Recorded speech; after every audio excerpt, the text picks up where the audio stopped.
ও চলো। ও কি আশ্চর্য, আপনি?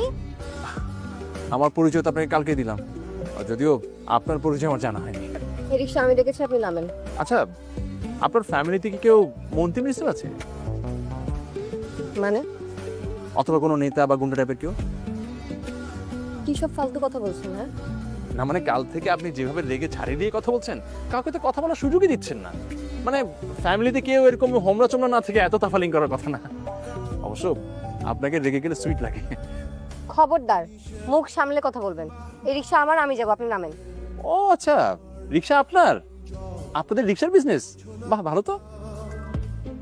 এমনিতে অফিসে দেরি হয়ে যাচ্ছে, কেন শুধু শুধু সময় নষ্ট করছেন? আর এই রিক্সা আমি দেখেছি, আমি যাবো, আপনি নামেন এখান থেকে। শুনুন, দেরি আমার হচ্ছে, আমি রিক্সা আগে উঠেছি, আপনি চাইলে আপনাকে আমি নামিয়ে দিতে পারি। আসুন আসুন আসুন, পাশে আসুন। আপনি কি করে ভাবলেন আমি আপনার সাথে যাব? না গেলে নাই, ওকে। এ মামা চলো। আমি দেখেছি, আমি যাবো। মামা, আমি আপনাকে ডাবল ভাড়া দেবো, আপনি যান। আই মামা, আমি আপনাকে ভাড়া বাড়াই দিব, আপনি ওনাকে নামতে বলেন। এই মামা, আমি আপনাকে 3 ডাবল ভাড়া দিব, আপনি কি যাবেন? হ্যাঁ, গেলে যান। অসভ্য কোথাকার, সারা জীবন রিক্সায় চড়তে হবে আপনার। How dare you! আপনি আমাকে ফলো করতে করতে আমার অফিস পর্যন্ত চলে আসছেন। এটা আপনার অফিস? অবশ্যই আমার অফিস। আপনি এখানে কি করছেন? আপনার উদ্দেশ্য কি? হ্যাঁ, দাঁড়ান, আমি এখনই পুলিশকে ফোন করছি। কি ব্যাপার দীপা, তুমি ওকে ধমকাচ্ছ কেন? স্যার, আপনি ওনাকে চিনেন না। উনি কি বলছো তুমি? আমি ওকে চিনবো না মানে? আমার ভাতিজাকে আমি চিনবো না? জি স্যার, ভাতিজা মানে স্যার? মানে হচ্ছে এই ভদ্রলোক আমার বাবার মায়ের সর্বকনিষ্ঠ সন্তান, মানে আমার ছোট চাচা। ওকে। আর চাচা, আমি তো জানতাম এই অফিসটা তোমার, আমি তো এখন জানলাম এই অফিসটা তার। মানে স্যার, অফিসটা স্যারের। যাক, বাবারে বাবা, বাঁচা গেল, নাহলে তো পুলিশ, জেল, ফাঁসি কত কিছু হয়ে যেত। স্যার, আমি পরে আসি। আরে আরে, আপনি আসবেন কেন? এটা তো আপনার অফিস। বুঝতে পারছেন না নাকি বুঝতে চাইছেন না? আমি আসলে খুবই কনফিউজড, কি বলছেন? Okay, let me explain. Dipa, I think I'm in love with you. Please situation awkward বানাবেন না। আপনি পাগলামি কেন করছেন এগুলো? প্রেম তো পাগলামি দীপা। দেখেন, আমি সত্যি খুব বিরক্ত হচ্ছি,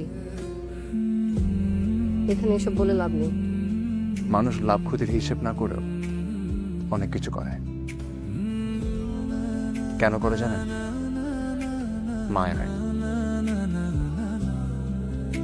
দীপা, আমি আপনার মায়ায় পড়ে গেছি, আর এই মায়ায় আমি সারাটা জীবন আটকে থাকতে চাই। আপনি থাকবেন আমার সাথে?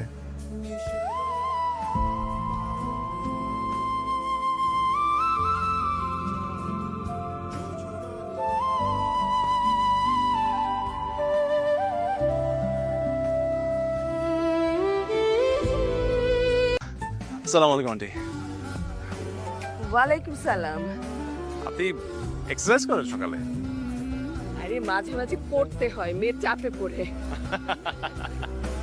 বাবা, আমার মেয়েটার মাথাটা একটু গরম। সেদিনের কথায় তুমি আবার কিছু মনে করনি তো? It's okay. কিন্তু আন্টি, ওনার মেজাজ সবসময় এরকম মানে গরম থাকে কেন?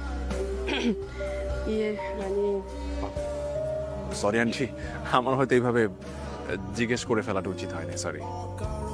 না রে, ঠিক আছে। আচ্ছা, তোমরা কি আগে থেকে পরিচিত ছিলে নাকি? সত্যি বলতে আন্টি, আপনাকে আমি কিছু কথা বলতে চাই, কিন্তু কিভাবে যে বলবো। কি কথা বলো, বলে ফেলো। আন্টি, আপনার মেয়ে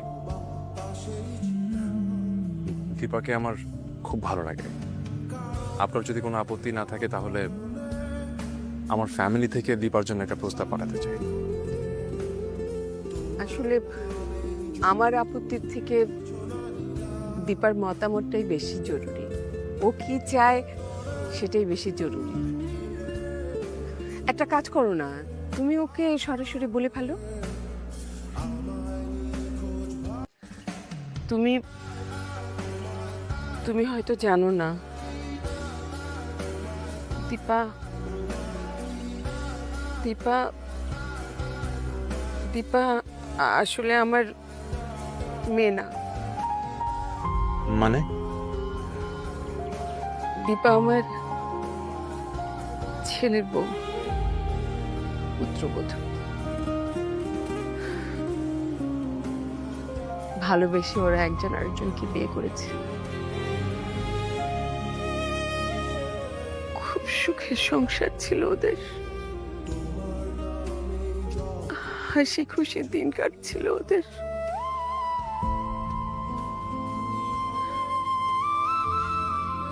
একদিন হঠাৎ করে রোড অ্যাক্সিডেন্টে আমার আমার ছেলেটা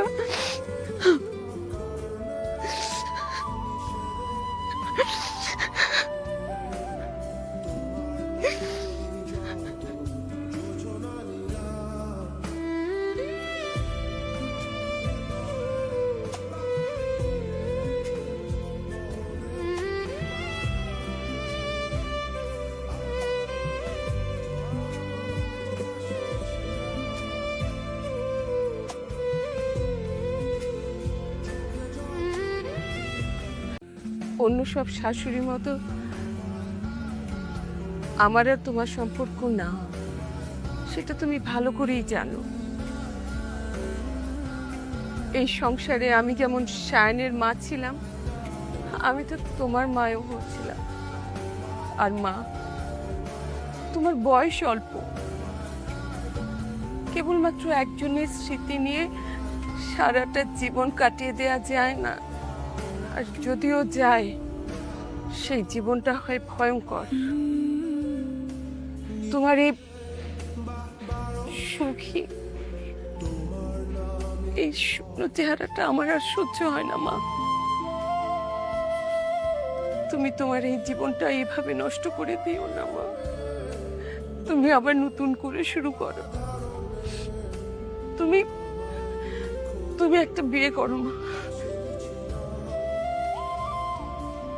মানুষ জন্মায় একবার, মারাও যায় একবার, আর বিয়ে সেটাও একবারই হয়। এইভাবে বলো না মা।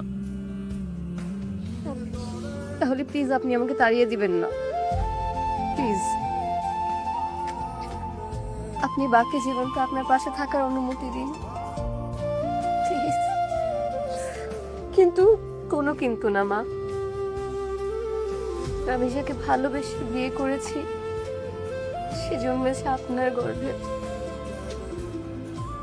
নাকি ছেড়ে গেলে তো সে উপর থেকে দেখে কষ্ট পাবে না? আপনি প্লিজ দয়া করে আপনার পাশে থাকার অনুমতি দিন বাকি জীবনটা আমাকে, প্লিজ। এই কঠিন জীবনটা যখন বেছে নিচ্ছ, আমার আর কিছুই বলার নেই। কিন্তু কিন্তু তাহলে আমার একটা শর্ত আছে, তোমাকে সেটা মানতে হবে মা। তুমি তুমি আগের সেই দীপা হয়ে আমার কাছে থাকবে। এই সাদা শাড়ি না, তুমি রঙিন শাড়ি পরবে। তুমি তুমি জীবনের সমস্ত আনন্দ অনুভব করবে, উপভোগ করবে। তুমি চাকরি করবে, তুমি প্রজাপতির মতো উড়বে। আগে যে দীপা ছিলে সেই দীপা হয়ে থাকবে তুমি আমার কাছে। আমার ছেলে সায়ান সব সময় তোমাকে সুখে দেখতে চেয়েছে। আমিও চাই ও যেন উপর থেকে সব সময় তোমাকে সুখী দেখতে পায় মা। তুমি তুমি আগের মতো জীবন ফিরে পাবে? বলো। অবশেষে আপনি আসলেন। আপনি কেন এগুলো করছেন বলেন তো? আমি তো আপনাকে আগেও বলেছি। আমি কি কখনো আপনাকে অসম্মান করেছি? আমি তো সেটা একবারও বলিনি, কিন্তু আপনি যা চাইছেন সেটা কখনোই সম্ভব না। ভালোবাসা মানুষের জীবনে কখন আসে মানুষ সেটা বলতে পারে না। আপনাকে যেদিন আমি প্রথম দেখেছি সেই দিন থেকে আপনার প্রতি একটা আলাদা অনুভূতি ছিল আমার, এবং এখনো পর্যন্ত আমি আপনাকে ভালোবাসি। আপনাকে সবসময় পাওয়ার চেষ্টা করে গেছি আমি। আপনি প্লিজ এসব আমাকে বলবেন না, আমি এগুলো শুনতে চাই না। দেখেন, আপনার সাথে আমার একটা ফ্রেন্ডশিপ হয়েছে, সেটাই না। আপনার জন্য আমি অফিস ছেড়েছি। বাসাটা ছাড়তে বাধ্য করবেন না প্লিজ। আমার লাইফে ইন্টারফিয়ার করবেন না প্লিজ। আমার জন্য আপনাকে কিচ্ছু ছাড়তে হবে না, কিচ্ছু না। আপনি রেগুলার অফিস করবেন, আপনার ডেস্কে আমি বেলি ফুল রেখে আসবো না, আপনাকে বিব্রত করব না, আপনার সামনেই আমি আর কোনোদিন আসবো না। আমি চলে যাব আপনার জীবন থেকে, কিন্তু যাওয়ার আগে দীপা, আমি একটা কথা আপনার কাছ থেকে জানতে চাই।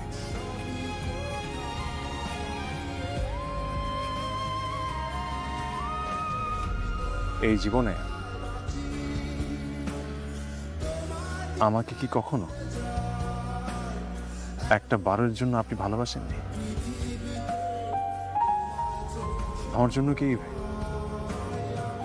বিন্দু মাত্র কিছু ছিল না আপনার মনে?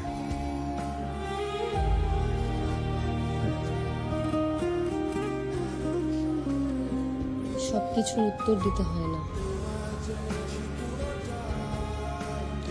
কিছু নীরবতাই উত্তর হয়ে দাঁড়ায়।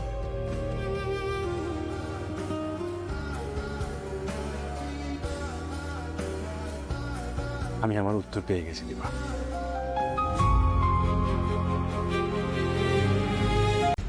অনেক ভালোবাসা আছে যা কখনো বলতে হয় না। আপনাকে যে আমি ভালোবাসিনি তা না, আপনাকে আমি ভালোবাসি। আপনার সঙ্গ আমাকে মুগ্ধ করেছে, আপনাকে নিয়ে স্বপ্ন দেখতেও ইচ্ছা করেছে, কিন্তু আমার জীবনে যে কিছু দায়বদ্ধতা আছে সেখান থেকে আমি বেরিয়ে যেতে পারি না, পারবো না। আপনি বলেছেন আপনি অপেক্ষায় থাকবেন, কিন্তু অপেক্ষাটা যে কত দিনের আমি জানি না।